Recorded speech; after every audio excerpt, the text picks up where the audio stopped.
Hey guys, and welcome to Tech and More Tech. Today's video is slightly different. Not going to be talking about a review or an unboxing, as you can tell by the title. Today I'm going to be giving a guide as to how to start automating your home or creating like a smart home. Now there's a bunch of different products you can get for just about anything. Depending on your budget, you can basically automate and control your entire house. But today I just want to talk about the first few products you can get to ease your way into things. With a smart home, you want to make your life easier and more convenient. So your first question might be, how do I go about controlling this smart home? And the simplest answer is, use your phone.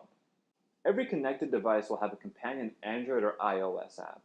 The Echo has the Alexa app, Hue Lights has a Hue app, the Nest has a Nest app, and so on. This is the part where I briefly talk about HomeKit. You may have heard of it before, you may have seen this sticker on random product boxes in stores and stuff. In a nutshell, what it means is that that device is natively compatible with iOS devices like iPhones and iPads. That means that you don't need to get a special application to control that device. Since iOS 10, your phone has had a built-in app called Home. If you buy a device that's HomeKit enabled, that device will automatically show up in the Home app and you can control it natively from there. And it has automatic Siri support. What this means is you don't need to go to a specific application to use a specific product. If everything is HomeKit, it can all be controlled from this one central location. If you have an Apple-based household and you want simplicity, look for that HomeKit sticker on a product and that'll make your life a little bit easier. Your next question might be, what devices should I get to get started? Great question. I'll start with what I personally have. I have 2 Amazon Echoes, one in the kitchen, one in the bedroom. I have 6 Hue lights, a motion sensor, a dimmer switch, and a Nest thermostat. Let's start with the Amazon Echo. There's 4 different Echoes to choose from. The regular Echo, the Echo Tap, the Echo Dot, and the Echo Show.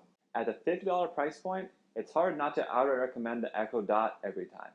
Now the Echo is a great first step towards having a smart home, but it's really more of a central hub than it is anything else. The greatest benefit of the Echo is that it has a stupidly high amount of skills, aka things it can do for you if you ask it to. For example, I can use it to control my thermostat, or I can use it to control my lights. It will also get you to start talking to your technology more often, which will come in handy down the line when the robots take over. Next up are the Philips Hue lights. These are basically smart or connected lights that you control with your phone or your smart speaker like the Amazon Echo or the Google Home. There's a bunch of different companies that make smart or connected lights, but personally I like Hue the best. There's a couple different reasons for that. First one is, they've been around pretty much since the beginning, and they constantly iterate and upgrade their lights, and they have a huge amount of accessory support as well. There are 2 different starter kits that Philips offers. Get a 3 color light bulbs for $180, or the 2 white color bulb kit for $70. Both these kits include the Hue Hub, which is basically what the lights communicate with. You can't just buy the lights alone and control them from your phone, it just won't work.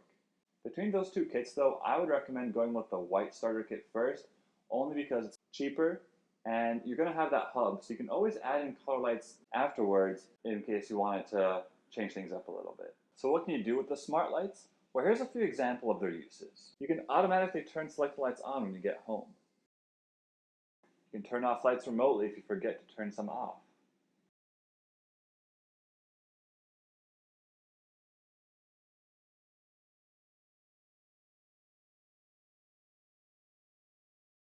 You can set different moods or scenes by controlling individual brightness of lights. You can have lights turned on via motion sensor.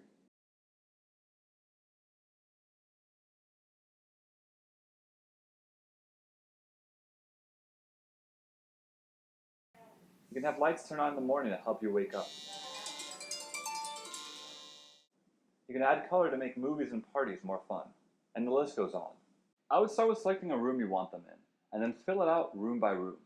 The reason I suggest this over just adding a light bulb here and there is because if you have a room that has, let's say, 5 different lights in it, but only one is connected, it doesn't make it all that more convenient to have that one connected light bulb, since you still have to use a light switch to turn them on. I'd also recommend getting a dimmer switch, and that's because it makes it a lot more convenient to press a little button than it does to get your phone out every time and use the app. Later on, you can start getting more accessories and add accent lights to add some flair to your rooms. Lastly, having a smart thermostat is really useful. Something like a Nest or an Ecobee. Personally, I have a Nest because I was sold on the learning portion of the Nest and how it could save me money. I find it to be worth it to have just so I don't have to get up to be able to adjust it, and because I can turn it on or off from outside the house. Programmable thermostats have been around for a while. but they're pretty much all absolute garbage. Being able to set a schedule from your phone and being able to use it remotely from anywhere is something that you basically cannot give up once you're used to it. Between the Nest and the Ecobee though, that comes down to a little bit of personal preference. If I had to choose again, I'd probably go with an Ecobee. The Nest isn't HomeKit compatible because they were acquired by Google not too long ago. Meanwhile, the Ecobee is both HomeKit compatible and the new Ecobee 4 has Alexa built in. That's kind of a double win right there. Neither of them are particularly cheap at about $250. However, some energy companies might give rebates for using like a smart thermostat. So check with your local energy supplier and maybe you can get one for like about $100 or so. So those are the 3 devices that I have. There's a ton more out there, such as smart locks or smart security cameras. You can also get automated window blinds or window shades or ceiling fans, basically whatever you want. The last thing I want to touch on are smart outlets. These are basically little plugs that you plug into the wall and then you plug in whatever device you want into them. And now that device becomes connected. This is really useful because if you have something that you want to be able to remotely control but isn't a smart device yet or is really expensive to replace, like a TV or something like that, this basically makes it a de facto smart device for $30. So that's my intro guide into getting started with a smart home. Basically, get some Hue lights, get a smart thermostat, and get an Echo Dot. Use them as much as you can, play around with it, because it will make your home smarter and your life more convenient. If you have any questions, please leave them down in the comments below and I will answer them as best I can. If you want to see a more in-depth video on the Hue lights, let me know and I can dive deeper into the world of Hue as well. Thanks again for watching. Be sure to subscribe for more videos and see you next time.